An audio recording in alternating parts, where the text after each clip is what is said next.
I'm going to speak about the final two pieces together. Lotti's Crucifixus is, in a way, the only piece which he's famous for, in a similar way as you say Allegri and you immediately think of the Miserere. In fact, the Crucifixus is just a part which seems to have been taken rather out of context. Obviously, it's an amazing and extraordinary piece of music. But I think it's interesting to also look at it in the context of the Credo, which is actually written. This part doesn't seem less consequential, but it seems more in the less of an indulgence in a way than it does sometimes when you take it on its own. Although to see a piece of music in two different ways is a good thing, and you can see how much difference it makes when you put something in a different context. Which of course we're entitled to do. So we know about this, how this piece is so lusciously built up with this 8-part thick scoring, with organ as well, although the one of the recordings is performed a cappella. He really knows how to twist the knife in these suspensions. So he's creating a dissonance from each time that each part comes in. There's a dissonance in the third on the third note of the new part. So you get the basses, the second basses come in, and then the first basses, and then the dissonance. And he does this all the time. So you get another scrunch at the beginning of bar 5. When the first tenors come in and have a strong clash against the E flat of the first tenors. This is bar 4. There.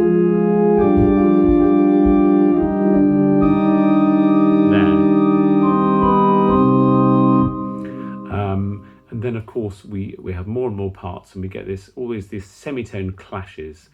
In bar 7 there's the clash of the A and the B flat of the two alto parts, and at the same time he's doing the same clash A against B flat between the second tenors and the first basses. Here, there. So the chord at the beginning of bar 7 is actually a really scrunchy one. And he does this all the time. You could take bars at random and see how strong the dissonance is. Bar 9. They're really quite cheeky chords. Then we have this lovely flowing section, Crucifixus etiam pro nobis, he was crucified for us, Sub Pontio Pilato. And it really, it feels it has an inexorability.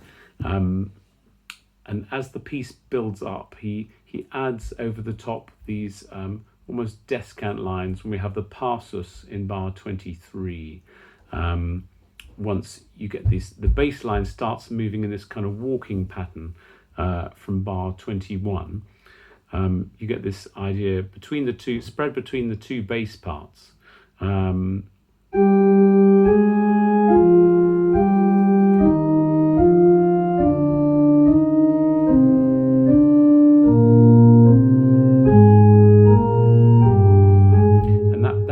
Pattern carries on and makes the harmonies seem inexorable, and building up as it does so fantastically to the climax, which is when we have the highest part, the highest tessitura for the sopranos in bar 28, the beginning of the part 8.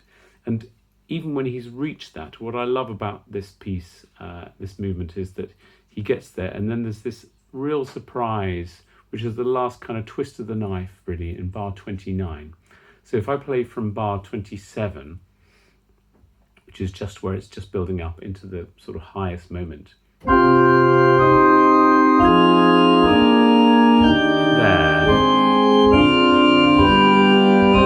But then we get this surprise, which is again a really painful dissonance, you know. it couldn't be more stronger in the language of that time. Really strong dissonances, quite brazen dissonances, expressing this amazing text and the kind of pain of the crucifixion.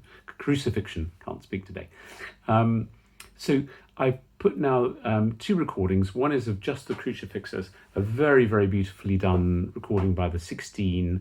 Of course, they've got wonderful singers. They can take their time. They're also recording in a very luscious acoustic. They take lots of time to allow the harmony to develop, which is very beautiful, and a relaxed feeling as well when it starts to move. Then I've also put a recording of the whole piece. It's more of a sort of amateur performance in a way, with a boys' choir, but gives an idea of the whole piece as a whole. And I think it's just interesting to compare, if you've got time, to see how this piece is in context with strings, and just as one movement of the whole credo setting. The whole credo is only about 11-12 minutes, so it's a nice little piece to listen to. And in a way, when you hear the Crucifixus in context, it's less intense, but interesting to hear and contrast the two, I think.